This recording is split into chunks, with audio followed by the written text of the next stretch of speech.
sabe. Suena el bongo. Pops and the Rican. Hazme un tumbao, que el ritmo lo pongo yo. Pops and the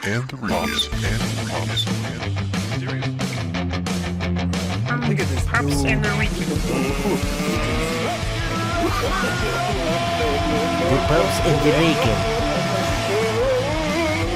What's the Pops and the Rican? Look at the top of his head. Look at this head. Pops and the Rican.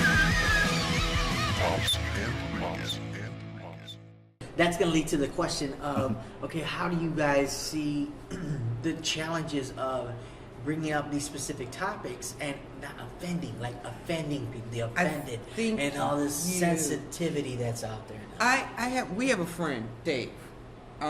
Dave has a joke. Dave's like gluten joke. Yeah. Yeah. Okay.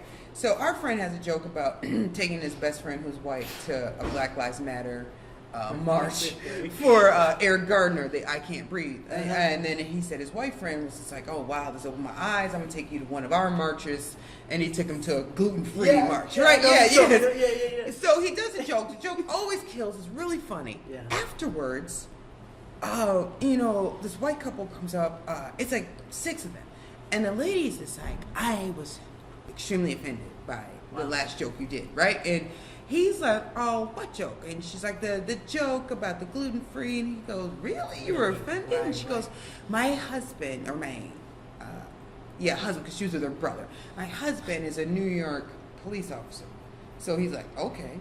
So, he knew the guy in the Eric Gardner. And Dave's like, okay. And so she goes, so be careful. You never know who's in the audience. And he's like, what? And that joke completely is not about anything. It is not about if I think Eric Gardner is guilty or if that guy is guilty. I didn't say anything about. I could have literally plugged in any march. I could have said anybody. Right. I did not say, you're at the point you just had to find something wrong with it. I didn't say anything about police officers. It's a joke about gluten, because he goes, I don't even know what the fuck gluten is, and pumpernickel is killing you guys, and nothing about it. And it's like at a point where I think that you either have to be funny or you have to try not to be offensive. Right. And I think I think it's like George Carlin said that, if you are not actively crossing the line, and then there's no point in doing right.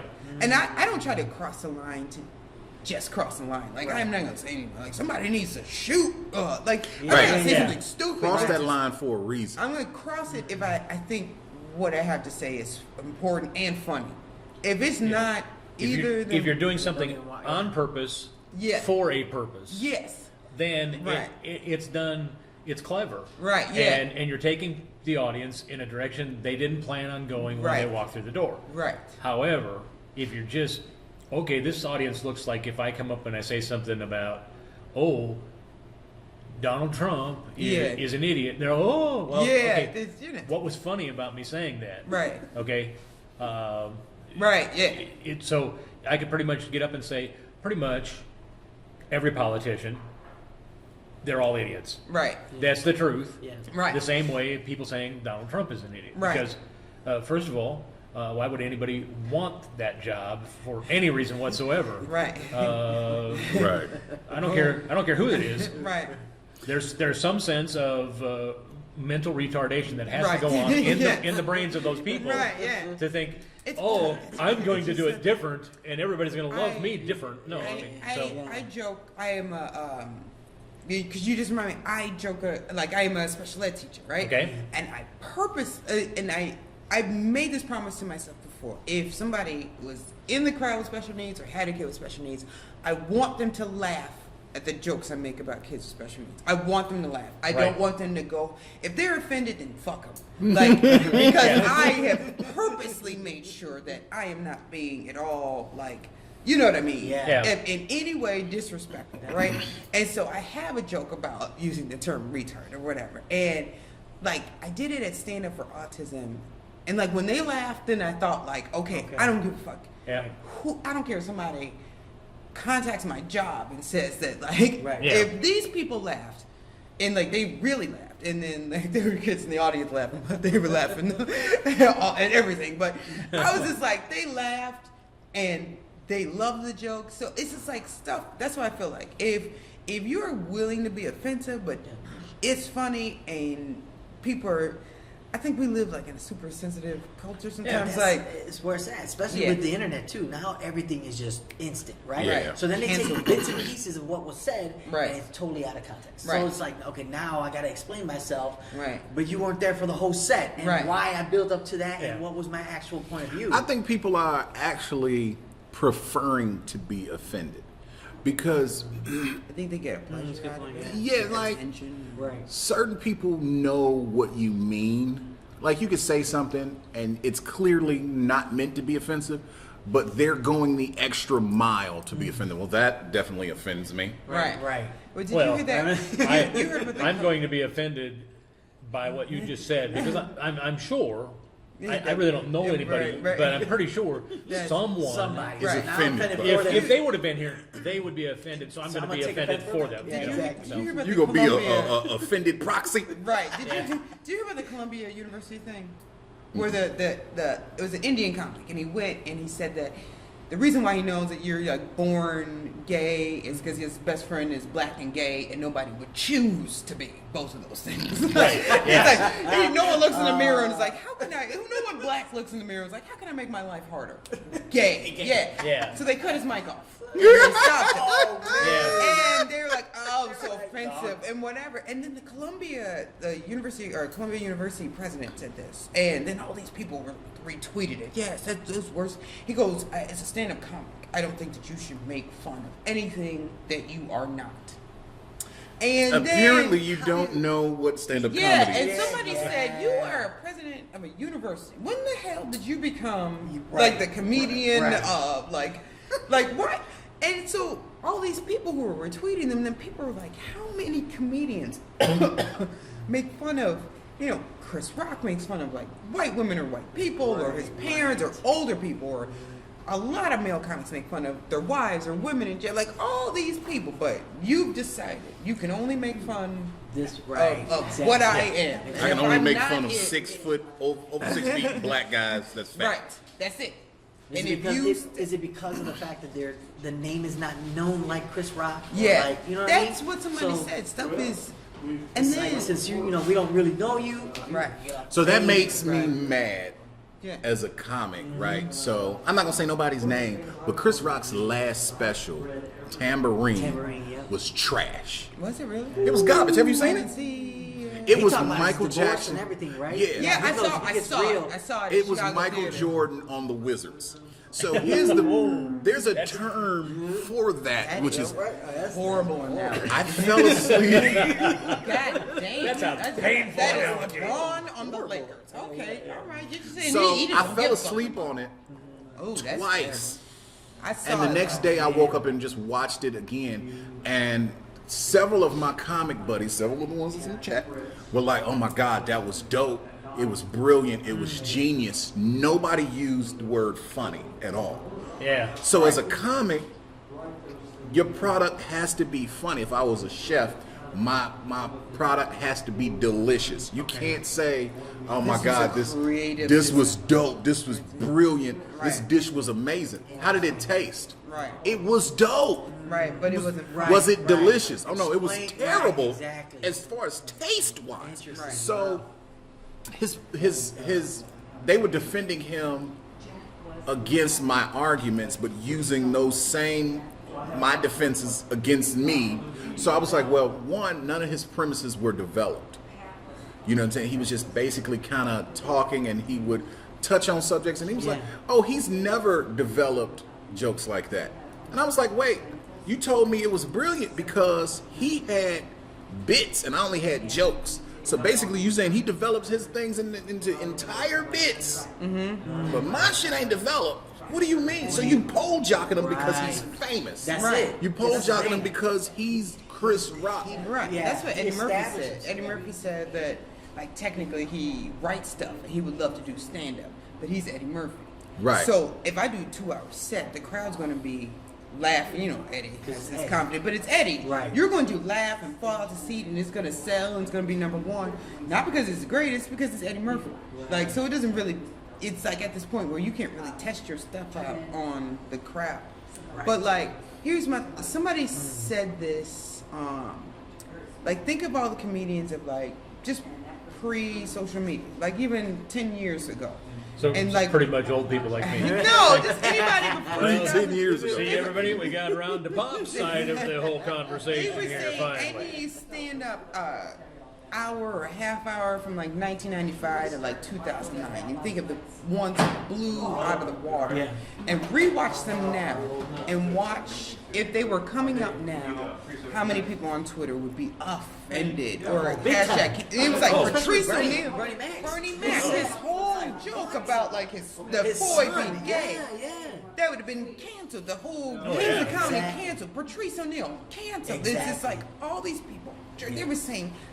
But especially Bernie Mac. Bernie Mac is revered as one of the greatest comics out of Chicago and all blah blah blah. But that whole joke about his nephew, that you revere him for, that people love, they would have been like, "This is disgusting," and just because of the young boy is gay doesn't mean, like, you know what I mean? They it would have been destroyed. It's all about Patrice O'Neal would have who been you are. destroyed about what he talks about women and he's disgusting. Oh, he wouldn't bash like a mother. Huh? He wouldn't bash like a right. motherfucker. And so it was like, it's amazing. Look at what people consider the best comedy specials of all time. It's like even I was rewatching Raw, Eddie Murphy's Raw, and I didn't really like Delirious. I know most people like Delirious, but I like Raw better. But he's got this joke about whenever he goes to San Francisco, like, he always gets pulled over and it's like, woo, woo, but it's not a cop, it's just like a gay man on top of a car. And it's just like, and I was just like, oh, God, like, it's funny, but I'm like, I know 100%, because he doesn't say gay, he says fag, but like, he would have been torn apart. He would have been torn, and everyone would have been like, cancel Eddie. That's why the thing that kills me is when you take the mindset of today, where it's a recreational offense is the thing. Everybody wants to be That's offended. the fun thing to do. We're doing I this like for that term. recreation.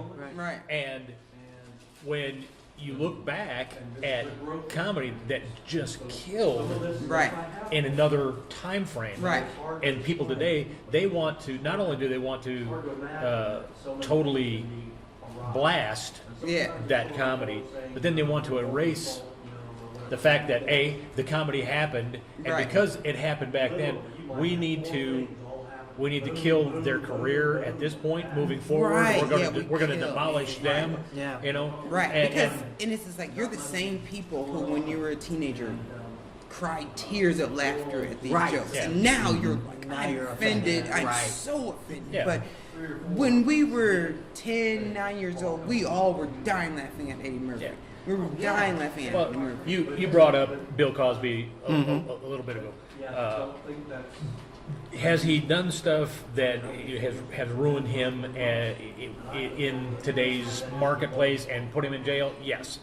Still one of the funniest comics in the world. His writing and everything that he did and his presentation, that stuff, I grew up and I was like, I want to write in such brilliance that you take a story and you have punchlines in the story, and it's a brilliant approach to writing comedy. And he was good at that. And he was excellent at it. Yeah, he is the best at it. Like, for me, I know you know this, the person I wanted to be was Roseanne Barr.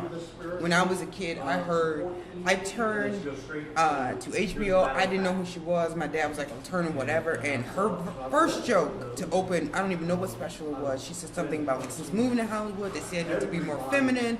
They see I need to act like a lady, you know, the managers, agents, and I tell them to suck my dick, right? My dad was like, turn this off, right? And I was like, who is that? Like, she looked so comfortable to me, like, on stage. Like, she was just relaxed. She wasn't like Paula Poundstone with the laser on. She had like a muumuu. And then her show, I watch her show every night of my life since I've been like 6 or 7 years old. I loved Roseanne. Like, Roseanne is a person, like, I loved Eddie. I thought he was funny. When I saw Roseanne and how she talked, I was like, I could do comedy. Like, if that's how you do comedy, I can do it. If she could say whatever the fuck she wants to say, I wanted to be Roseanne. Okay. So when Roseanne, I always was conscious of the fact that Roseanne does not rap too tight. Like normally, you know, like when she was with Tom Arnold and then she's like singing it, and they like get married, and when she sang the Star Spangled, I knew she was crazy, but on that show, she is funny, and there is no woman even in the top 10 of comedy lists who is even close to Roseanne. She's number 9, I think, on the top comics of all time. But it's just like, so people are like, hey, you want to cancel Roseanne? Fuck no. Like, I never thought, because, Tiffany Haddish said something about, like, oh, I said Roseanne, and I think she's low-key racist. I'm like, I do not care if she is a member of the Klan. Just like when you came in to my hotel room, was I watching Roseanne? I watched Roseanne. I loved Roseanne. I wanted to be her on stage. So I don't want to be her in real life. I can separate the two. Right. So now here's the thing, and I think this is a trait that needs to be something that everybody inherits and not just on one level. So as comics, we let things go. We look at things first as comics. We're comics first, male second, black, white, you know, all of that. Right. If we see it and we know he definitely shouldn't be saying it, but man, that shit was funny. Right. We get on the phone. Hey, you hear what Buddy said? I know he can't say, but boy, yeah. That's how we look at things. And they say, like with R. Kelly and Bill Cosby, can you separate the man from the art? Abso-fucking-lutely. But then they act like you can't because they feel like the art was influenced by them. So? You know, like they feel like, for instance, like they say if R. Kelly's music was influenced by what he was doing with these young people, then it makes it like there's a blend. If Bill Cosby's you still have I Believe I Can Fly. Right. If Bill Cosby's still stories, schools. Right. It was so funny. It's so inspirational. There's a comedian. Who Nobody said, listens to I Believe I Can Fly and say, I'm going to go fuck children. Right. There's a comedian. He's a preschool teacher. He said his kids love the song. So he closed the door and was like, okay, I'm going to play the song, but don't tell nobody. Don't tell nobody. This is so funny. Right. Everybody's like, why can't we say it? Nah, How just can't don't we worry listen about to it. this anymore? He recorded this song 20 years ago. Right. Just be quiet. Right, which is crazy, yeah. So In the you midst of have all to that be shit able happening. to separate the two and accept the good that they've done, regardless. Because if you build a house for orphans and then you go shoot a bunch of people, those orphans still got a place to live. Right. You can't say, all right, come out of the house, get back on the streets. Come on. I seriously... It'd be one thing if you built the orphanage and then you went and shot the orphanage. Right, yeah. Then That'd be shot like, up the orphans. I got y'all in here. That's just entrapment, It's right? a wash. It's a wash, sir. Start over. I have a thing, though. I think that... That's why I posted on Facebook, I'm not with the cancel. I don't give a fuck what you did anymore. Because, like, everybody's okay until it's the person that they really fuck with. Like, you know what I mean? Like, I'm not a big Bill Cosby fan. I know Bill Cosby's a great writer, but I met Bill Cosby when I was a kid. And I never liked his opinion on, like, black youth and, like, pull your pants up and all this. I never really, like, liked him. I hated the whole doctor lawyer thing. I thought it was shit. I don't know why. I never fucked with the show. I hated A Different World. Made me not want to go to college. I didn't like him at all. So when they came for Bill Cosby, I was kind of like, you know what I mean? Yeah. But, like, I love R. Kelly music. So that's when I started realizing. And then it's like Liam Neeson's now, like, the cancel Liam Neeson.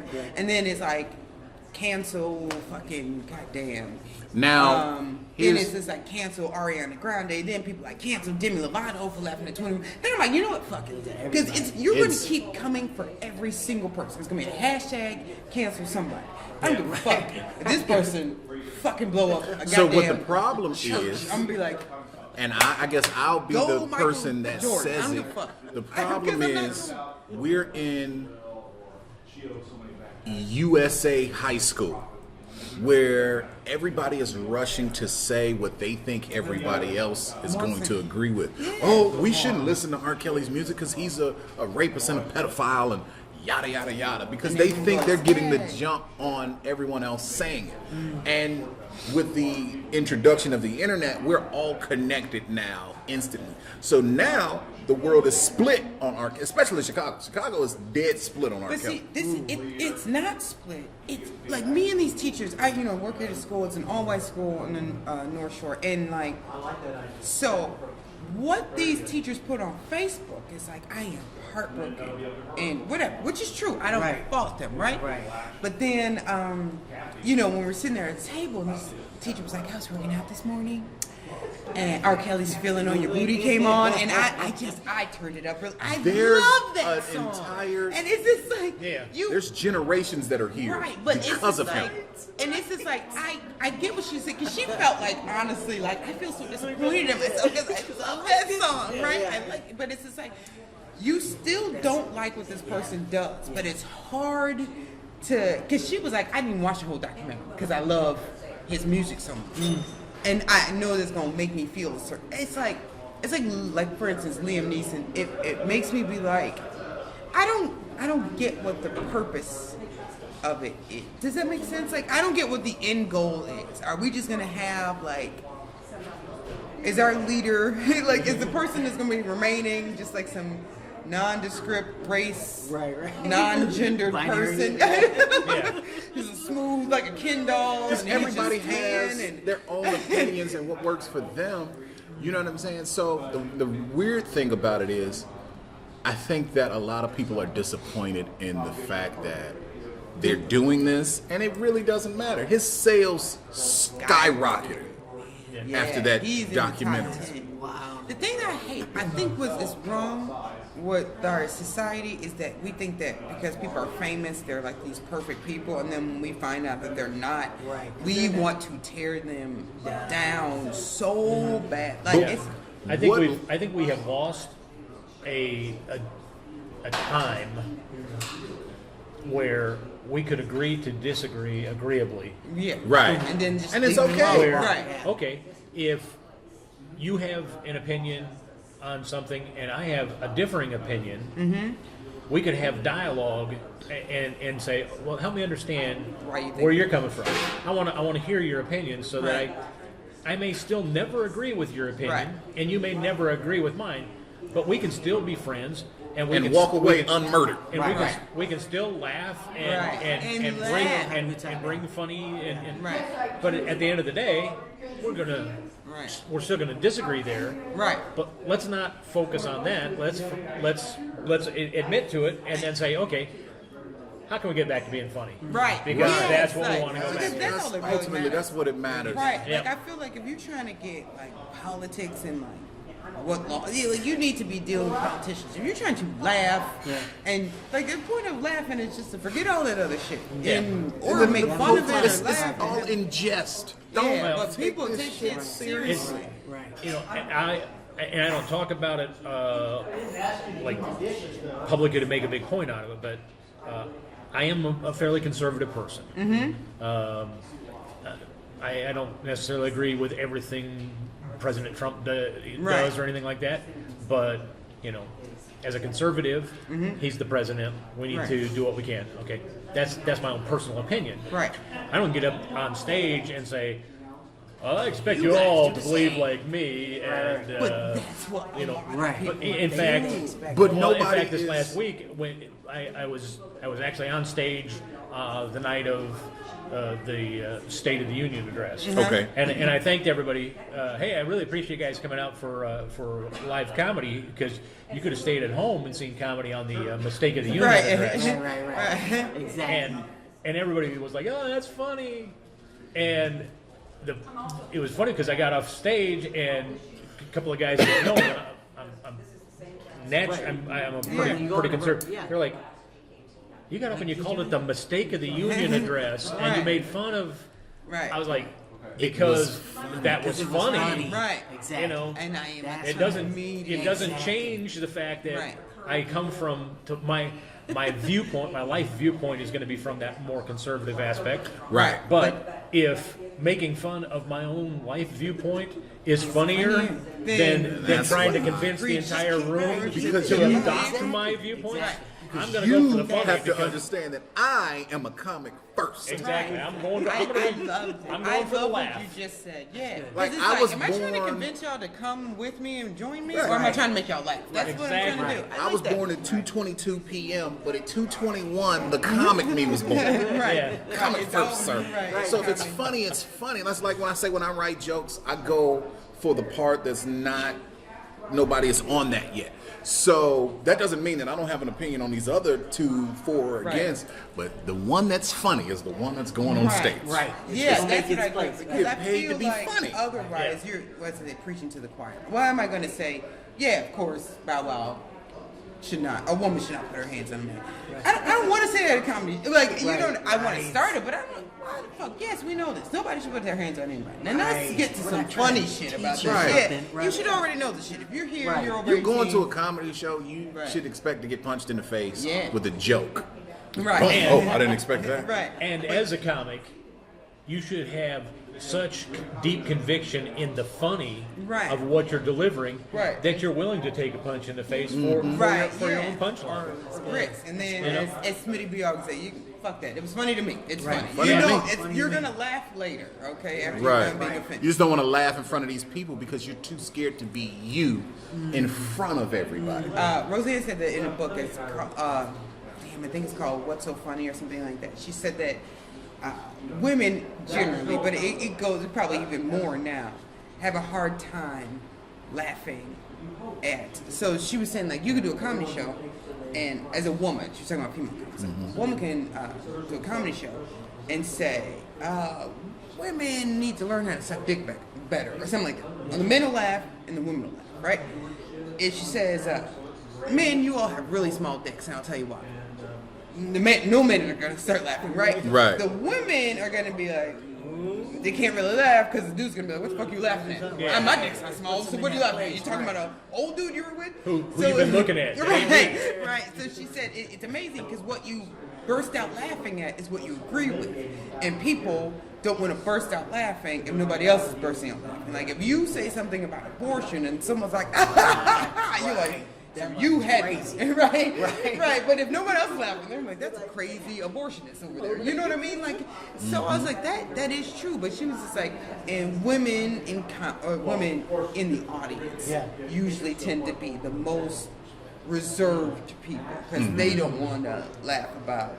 You know, a lady can be pregnant; they're not going to talk about sex. Like, But listen to all the trap music. Right? Yeah. All the bitches and hoes. Right? Yeah. But I'm not going to talk about it. If I start laughing. You know what I'm saying? Like, so I always think of that. So she always said that don't necessarily take a non-laughter, or sometimes if you throw out how you be throwing out crazy statements, if people don't laugh or start clapping, just blink twice if you're with me. I know you're with me. I know you heard me. I mean, People have their reasons why they don't want to laugh. If you're with me and you agree with me, you just keep breathing. Right? Yeah. Everyone's breathing. Right. If you don't agree with me, go ahead and stop breathing now. Right. I had a lady leave a show. Hold about 3 minutes. She walked out of a theater in the front row because, and it wasn't even, so here's what happened. I went up maybe 5th, 6th, I don't know. But several of the comics that went up before me, including Leon, spoke about domestic violence. And I don't know what exactly they said, and I know everybody wasn't for domestic violence or whatever the case may be. I get up, and all of a sudden I say one thing about domestic violence. This lady loses it. Right. I move on. She's still going nuts. And I'm like, lady, shut up. Because you're ruining the show for everybody else. And you're going to get the shit beat out of you eventually. You just keep talking. So finally they came in and got her. But I was like, lady, it's not that serious. So obviously you've been beat before. You've been a victim of domestic violence. I know somebody that has. And the entire room can see why. You are She was, but the entire room felt like she was going entirely too far. I guess it's strong because you start. See, domestic like that stuff. I think what offends people, if it can't be seen on the outside. I think some of that stuff people take like if you were talking about women, you know I'm a woman in the audience. Talking about black people, you know I'm black. But if you're talking about domestic violence, nobody knows unless I stand up on the show and be like, I'm done. Yeah. But so she may start to take it like. My comment was, hitting a woman isn't right. I don't believe in hitting a woman. I think it's not effective because they're more ticklish than anything. Yeah. I was the only person that said anything like that. Everybody else was like, hitting bitches, not hitting bitches, whatever. Right. And all of a sudden she was like, you ain't, fuck you. And you ain't. I'm like, really? I'm talking about tickling them. Right. Right. The fuck? I was like, well, it's apparent that you got. Just last week, somebody wrapped me in cellophane and then tickled me, and it was just so abusive. Like, because she's like, don't take me to that place. Don't take me to women, I can't go back women and are relive that. terrified of being tickled. Women, You can beat the crap out of me if you want. Just don't tickle me again. mentally, they're prepared to be punched in the face over being tickled. Right. Don't fucking tickle me. You tickle somebody, they run So in traffic. okay, I don't want us to run out of time because I know you guys have to prep for a show tonight, but we appreciate you taking the time to give us. This has been podcast. This has been phenomenal. In fact, because we had two guests, we may split the show and do two segments. So we have 2 different weeks of shows. But before we go, I want to ask both of you, what in your time of doing comedy, what's the best advice that somebody gave to you to push you towards towards the goal for your career? What's the best advice on comedy that you've been given by anybody? Whether it's another comedian. The best or somebody advice else? I was given, and I think it's very basic advice. And I think the new generation in Chicago didn't get this advice, or they don't have the benefit of this. But I met D. Ray Davis in Door 21. He probably don't remember this. In maybe 2001, 2002. And I was like, hey, you know what? I'm thinking about doing comedy. What advice would you give me? And he said, do a lot of open mics. There's a mic there, perform. And I think that by far is the best advice you can give anyone, because there's no book that's going to tell you how to do comedy. Right. You have to bump your head a lot because technically you're in the dark and you got to feel around and say, okay, here's the doorknob. I got to open it. So when you do that, you're training yourself to know better. And you got to watch comedy. You got to be at all of the shows. If you ain't got nothing to do, you need to be at a show watching. What are they doing? Yeah. How are they doing it? Yeah. Just like if you were trying to, lose weight, exercise and whatnot, when you go in the gym, most of the time you're not paying for a trainer. You got to watch what somebody else. Oh, that's how you do that. Oh, okay. Right. I was doing that all wrong last Right. week. Okay. Exactly. So you have to be at all the shows. If they gotta sign up, when they gonna let you go up, go up. Some people, like, I don't know if you know Mia, but Mia refused to get on stage. Yeah. She wants to be a comic, and she just refuses to go up. I'm like, hey, if you I don't... teach adults stand-up. They refuse to do an open mic. What? It's like learning to swim on the side of the pool. Like, at some point, you have to jump in. Right. Like, I can't teach you this stuff.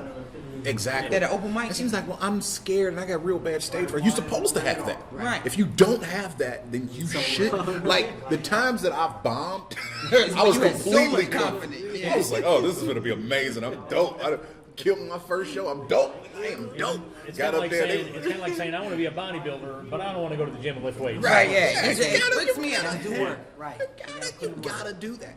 And it's not gonna all happen on the same day, but you get your books and find out the actual textbook form of how to do this. Like we talk about Bill Cosby and how he writes. It's an art form, but there's an actual formula to what he does and what all of it. So we may not know how to put it in writing. Right. But it's there. There's a formula to how to do this. And all you got to do is figure it out for yourself. because it's different for each of us. Right. You know, so. That's your point. So what's the best advice somebody gave to you? Don't be fucking these comics. Right, no. Yeah, after I fucked like 12 of them. No, he's like, oh, well, Jesus. I guess I tried to, I spent a lot of time trying to probably be more like who I thought was funny instead of being like myself. I have a very different background, not just from black people, from people. So I tried a lot, especially being with Hannibal, and I realized that Hannibal does like 10 minutes of his set in auto-tune. Like, okay, if he can do this, like, not like I want to do, but you know what I'm saying? Like, there's an audience, I can be myself, and whoever, like, fuck with it. But I think, like, the coolest advice I ever got, you know, like when you ever ask somebody for advice and then they just say something cool and shit like that. And when I was in Chicago Theater and I got to open for Dave Chappelle, and we were backstage and he was smoking a cigarette, and I wanted a cigarette so badly, but I was just like, I literally said that. I was like, damn, I wish, like, I want a cigarette too or whatever. And Dave was like, all you have to do is get famous, and you can do whatever the fuck you want to do and say whatever the fuck you want to say. Watch me, right? And then he went out. And his opening joke is, why do these white kids keep shooting up schools? And they just all start laughing. And I'm like, that's so crazy. Because he just said it and he smoothly went on stage. And it, like, the room was tense because he said this. And I don't even remember what his next following line was, but it hit so hard that, like, and I'm like, this is Dave Chappelle, and he's super educated, he's raised by teachers, like, so he's never going to throw out a line like that and not come back with something that he's thought of. Like, didn't you say he writes 40 different punchlines? 40 punchlines for his joke, for his premises? Yes, and so he hit something, and it wasn't just a typical, like, oh, what's wrong, like, white kids versus black kids, stuff like that. He started talking about the stuff in Florida, and he went into, like, all this other stuff, and he closed with going back to, you know, school shootings and stuff like that. And I thought, like, he's opening a set about school shootings, and he's got the crowd, like, dying laughing. Like, he's literally saying what he just said, which is, I'm saying whatever I want to. He didn't add in the fact, we know the fact that he's smart, and he's coming up with 40 punchlines. So he's not... right, he put in the work. It's thought through. Right. Like something just random. So I guess, like, rounded up, besides that being famous, you can say whatever you want to. There's, you know, the dude, I don't know if you know him by name. He does the Sonic commercials, him and another comic. His name's TJ Jagodowski. And he used to be my improv teacher. And so he had this theory that he had heard, not necessarily from Dave Chappelle, but from somebody who worked with Dave Chappelle. And they call it, like, third thought or third afterthought, which is kind of like what Dave Chappelle's doing, but he's doing 40th thought, which is like, if you think of a joke, even if you're just like, oh, did you see the news of Donald Trump or whatever? Yeah. Your first punchline is what 99% of the audience would come up with, right? That's going to be the most pedestrian. Yes, that's easy. Your second one, maybe 50%. Your third one, maybe 15%. Anything after that is elite comedy gold. So if you constantly think about, like, I'm throwing away my first three jokes, or not the first three jokes, but first three punches. Yeah, my first three punches to this, I'm just throwing them out. And then I'm going with stuff after that. That's when you are elite, because then people are like, oh, I would have never thought of that. Yeah. Like, I thought he was going to say, you know, because they were saying, like, how many comics, you know, Donald Trump looks like a Cheeto, you know, something like that. Like, that's 99%. Everybody is saying a Dorito, that's on 50%. Facebook. That was not a Facebook post or a meme. Yeah, like, you gotta go. To be honest with you, deep. I think that's what's going to distinguish us from internet comics. Internet comics are saying what everybody else is saying. Yeah, they go with everything, and that's and the it's easy just punchline. Get the quick pedestrian punchline out there. Yeah, right. That's everybody. That's what they were expecting you to say. On, you know. That's very. But you are very forgettable. We'll say something on stage, and then get off stage and be like, "Oh, I could have said this." Right. Right. So that's how our shit develops. So the next time we're like, I'm putting that in there. Right. And it happens over and over. Oh, I should. It's one of the things, you know, we've actually talked about, at least on one of the podcasts. Von Each has a book that he wrote called Whack on the Side of the Head. Okay. It's a book on creative thinking. And one of the points that he makes in the book is we are, as a society, we're plagued with the fact that we think there's one right answer. Right. Yeah. That's how we talk. Yeah. And we find one right answer and we're like, okay, we got it. Run to the stage. Right. Yeah. But the reality is, in just about every situation in life, there are many right answers. And if you can find as many right answers as possible, and then you can select the best of the right answers, right, you're going to be that much farther ahead of the game. Yeah. And so when you think of Chappelle's approach of 40 punchlines, then he can sit back and go, okay, out of the 40, Right. out of the 40, which is the best of the 40, then he hits this with that line. And everybody goes, wow, that's freaking gold. Right. It's brilliant. And then you do it it so is because much. he's done the work.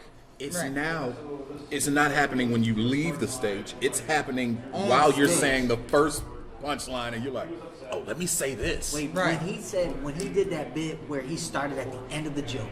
Yeah. And then was like, okay, later on, I'll tell you why I just said that. Because he led with it. He led with the punchline. Boom, hit him with the punchline. Everyone's like, okay. He's like, it's going to make sense, later on. And then he was telling the joke, and he came back to that. And it was like he started with the punch rather than, setting it up. And you know what's And weird? I'm like, you're at a point where he's thinking stuff like that's just out like, yeah. When he said that, this is what distracted me, right? I write my jokes backwards as well. So I'll write the punchline and find a reason to say that punchline. And I was like, I do that same shit. And that wild. And then it was like, and I kicked her in the pussy. I was like, motherfucker, he got me. Right, yeah. I wasn't even thinking about that. I'm still sitting on, I write jokes backwards as well. Still. And that's Wow. That's awesome. So what you're saying is Dave Chappelle stole your method of Right, writing. He yeah. stole it from me. That was me first. Jesus, like, I know he was doing it at 15, but it was me. Me first. right. Yeah, that happens all the time. Yeah. Oh, and also my other bit of advice, I think Eddie said something like this, like, he never wanted to be, how a lot of comics are depressed, depressed people, or deal with depression and stuff. That's just a real thing. Right. He said that he wasn't that type of person, right? Not like that makes him better, but he wasn't. He felt like some comics push themselves to that dark place to become better writers. Well, what they thought, like, okay, I'm not a good enough writer, so I'm gonna start doing heroin and crack like the other good writers are. Right. You know what I'm saying? I'm staying out all late, and They pick dumb shit about him. Well, he does crack cocaine. He also writes for 4 hours a day. right. You wanna try But they that? pick the dumb shit. I'm gonna go to a dark place and see if I can pull up something deeper than he always said he wanted to be a happy comic. Happy. I literally want to be having fun. I want to say shit like we were saying. That's funny to me. Right. Hopefully they find it funny, but Yeah. I want to be laughing. I want to be having a good time. Like I want to be joyful, not. That's not one like- thing that I wanted to tell Lisa last night. Is that Liz, her too. Yeah. I was gonna tell both of them. I'm like, Liz, who the hell Lisa. Lisa? So Lana. when comics start, Labian. they start with the labia. Anybody with an L name, All of y'all, come I on. wanted to tell all of them. If there's So a when girl out there comics named Labia, start- your parents, They tend to be they hate your ass. yeah. They're like, you pregnant? Labia. No! Fuck her. Name her Labia. Labias. That's what fuck them teachers, baby. Right, yeah, I know. We're not calling you that. Yeah, they're gonna say something. Labia? No. Well, you're gonna be Larry in this classroom. Got it?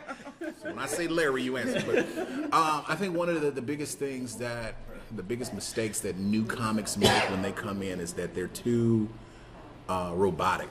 Okay. They're reciting their jokes. Yeah. And waiting for approval. Yeah. And you have to. It's something that you I guess have to learn or grow into. It has to be a part of you. But if you tell those jokes and have fun with it, and kind of, I don't want to say don't care, because if you're not getting laughs, you're not getting booked. So Right. But you have to have some sort of not Yeah, you caring have to to- find what you're saying, like your creative thinking. If you are too like, I have this joke now, I think I think you have to. Some jokes I could have never written. I had to be on stage and they naturally happen. Right. And I could never the organic approach. Yeah, like it has to seem organic. Like it just I couldn't sit home and like. It feels like you're reading it from a teleprompter, right? And you're giving us physical cues as to when you know who did that a lot, and I hate it. Chris Boss? He used to do riddles back when Trauma was hosting riddles on Monday. I don't know. And every time he would tell a joke, once he finished his punchline, he would do this. Just wait, everybody know. Right. And it's almost like. Right. And I was just like, stop doing that. Right. I got my own little rim shot going on in my head, and I'm letting you know when the symbol is. And laughing now. There we go. It's like, and laughter. Right. Stop it. It was like nails on the chalkboard. I was like, come on, man, don't do that. Have you ever seen people on stage? I'm sorry, I didn't mean to. No, go ahead. Have you ever seen people on stage who are so committed to their set? I saw, where the fuck was I? I saw a person so committed to their set that I saw the waitress, she tripped and dropped all these glasses. He just kept. So then my mom, right? She called me. He didn't respond. Like, there's a woman on the ground. She cut her hand. Are you not responding to Marvin this? Dixon. Like, I hate people. People are so, just relax and read the room. Marvin Dixon was getting heckled, and he did not stop with his set. I watched him. His set was so like strongly delivered. And he was just boom, boom, boom, boom. And somebody started to heckle him, and he just kept going. Nope, you're not. You're gonna stop me. Not happening. I was sitting there. That's disturbing to me. There are people that's kind of their approach to it, to dealing with a heckler is, I'm just ignoring the fact that you're even here. Yeah. Right. And if I'm ignoring it with such conviction, maybe the audience will as well. Yeah. So that's one way to deal with a heckler. But when you have an entire tray of drinks glasses and the stuff, lady starts bleeding and everybody's like, "Oh, are you okay?" And then like, that's just so like, then my mom called, right? And I tell my, I'm like, well, fuck your mom. It's one thing to ignore a heckler, but to ignore a bleeding person and. That makes me like. You have to address certain things. You have studied your set so much, and you aren't letting. You're not leaving yourself room to like.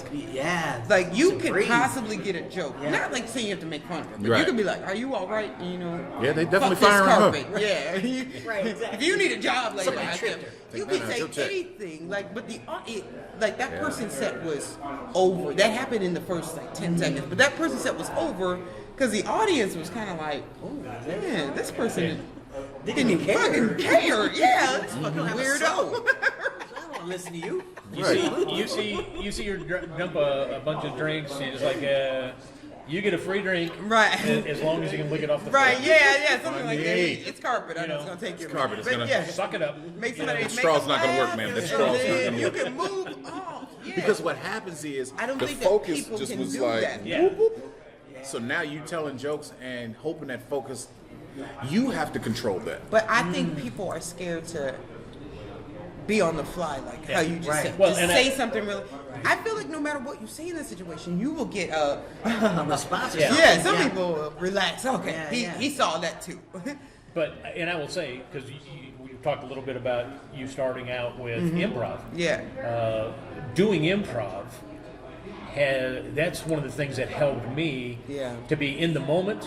Yes. To where yes, I didn't have something prescribed if that happened. Right. But because I have done improv, when something happens, you're like, okay, I'm going to accept That's my that. wheelhouse right here. I'm going to accept it, and I'm going to do something with it. Right. And so you keep rolling. Yes, and this one right now. And I think a lot of people. that's where if you got young comics like you were saying, they're up there reading cue cards. Yeah, they are. They to the they're point not where stopped. sometimes it's almost like they're reading cue cards. Yeah. They're reading cue cards from somebody else that wrote that. They didn't. It's like they're delivering something they didn't even write. Right. Like, don't you have any emotion towards and I'm what like, you're saying? What's is your the fuck?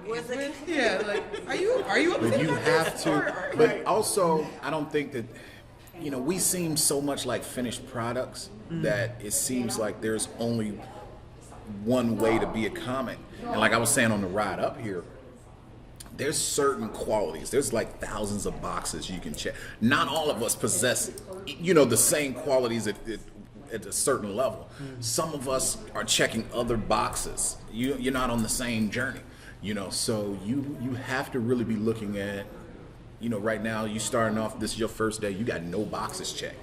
You know, your first box is get on the stage. It's probably the first box is you probably want to write 3 minutes. Right, some jokes. You got some jokes, right? You know, but you got to check all of these boxes, hit all of these milestones, and be like, okay, this is something that's good about what I do, and these other boxes are empty, so I'm terrible there. So you got to start checking those boxes. But there's thousands of boxes, and you could be in comedy for 10 years and may not have some simple boxes checked, but it works for you. Right, that's true. You know, so. And I say to young comics all the time, write some jokes, and then get on stage and deliver. And I always go back and clarify this. Write some jokes. Don't try to write fantastic, great jokes. Just write the jokes down. Just write some jokes and get up. Your stage part two. They will become good. Nobody wants to do part two. They do not want to get on stage. Yeah. I even heard Seth MacFarlane, who, you know, Family Guy and American Dad, he did stand-up when he first started out. Not because he wanted to be a stand-up comic, because he wanted to get comedic timing so he could write for Family Guy. Like, he was just like, he goes, I couldn't write Family Guy and couldn't write American Dad if I didn't do stand-up, because I couldn't get how jokes should be delivered. So once I get comedic timing well, then he's like, it's different for comedy movies than it is for cartoons or whatever. Like, I wanted to make a sophisticated enough cartoon where I had the timing down, so that's why I started doing stand-up. But like I said, I teach adults who, this is week 7, they have not gone to do stand-up yet, and they have a show at the end of class.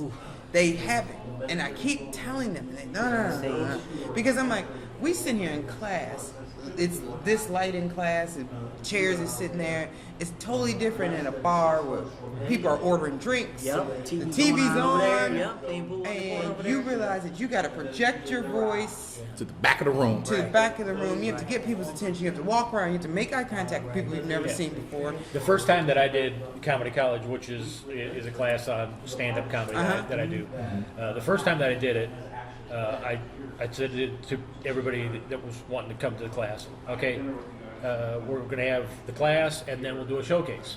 Oh, I don't really want to be part of the showcase. Right. Okay. Here's the deal. Here's the deal.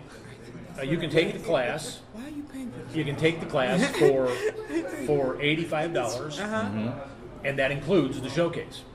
Or you can take the class and not have to do the showcase, but you're going to pay $250.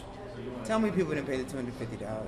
And they were like, they were that terrified. They were like, wait a minute, that doesn't. And I never had anybody say, I'm going to pay the $250. Yeah, because I know people would do that. But that's kind of that was kind of the thing. Okay, if you're coming in before you even take the class and you learn that you can do this, right? And then you're not as terrified. I ain't give a shit back. But I'm like, you can take the class, right, and just do that. But you're going to pay more. Right. And the point of that was one for way or another, you're going to pay. For them to say that don't make sense. And you say, exactly. Yep. But see, the thing is, it's like, you know, it just, oh, God. I tell my students all the time, because this is the 4th time I've taught at Second City. I teach at Second City. And I tell them that they think that by week 8, they're going to have this confidence surge that comes over. And I'm like, every time I get on stage, I am deathly terrified. Yeah. I don't feel cool unless I've been smoking weed or something I shouldn't have been doing. And if I am dead sober, I am terrified. I am nervous. I try to go through all the things I know, my jokes, I know how to deliver them, so hopefully it goes well. So I always try to teach them to try to get a joke in, especially when you're new, in the first 30 seconds. Yeah. Like that first laugh, right at the beginning, even if it's about the music that was just played or somebody in the audience. That's how nervous I used to be, is I needed to get my first punchline out immediately. Yes, that's what I told him. That takes your nervousness down to a level 5. If you get the first laugh out, then it's just like, okay, now I just gotta keep making them laugh. But if you started with some fucking 4-minute story with one punchline, and that's what I'm like, you've taken them, your set's almost done with, and then you're like, and then she said, right, and then they sit there like, and then you don't get that laugh. The one thing that I stress heavily is when somebody goes to a comedy show, they want you to be funny. Yeah. Oh yeah. That's I don't funny. know anybody that that. says, you know what, I'm gonna go pay. I'm gonna go pay, and I hope On a I weekend. hope these guys At buy open it. mic, they kind of be Well, like, Unless other comics, Right, yeah. But on a weekend, they want to see. I know I'm better than him. Right. So Right, I hope yeah. he That fights was it, fun, you know. but I'm not gonna laugh. Right. right. But when you go out and you're paying money Right. to see a show, You want it to be you fun. want them to be you know, successful. I didn't go see Eric Clapton play going. I hope he's all I hope his thumbs. strings. I just hope he's all thumbs and he can't make even a good. He can't make one You note. got to give all those You people know. their money back tonight. I teach my students how not to look nervous. Yeah.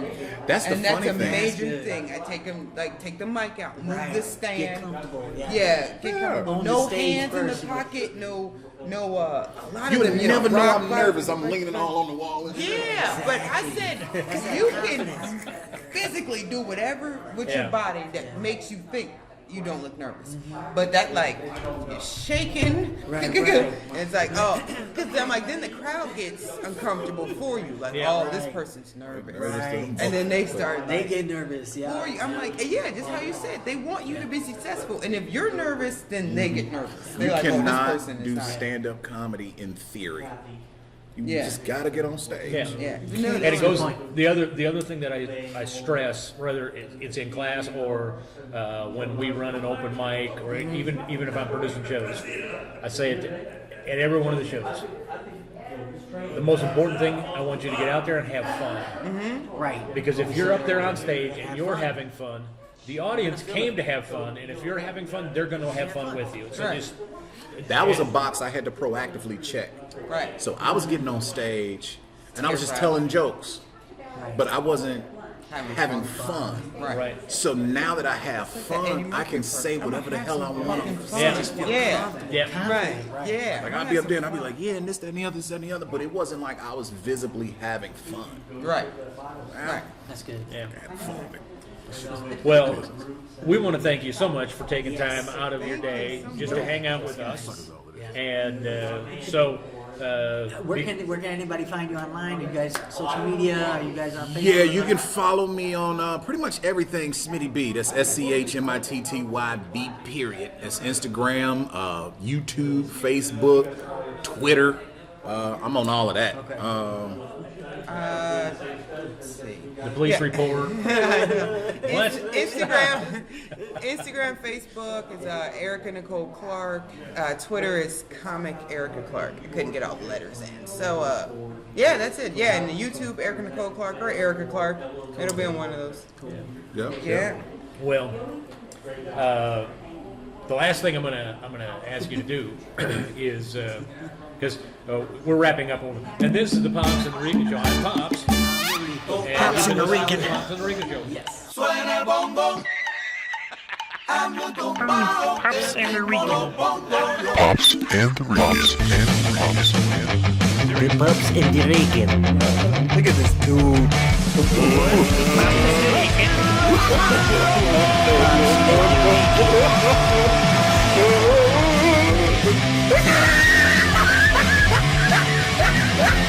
Look at the top of his head. Look at his lips.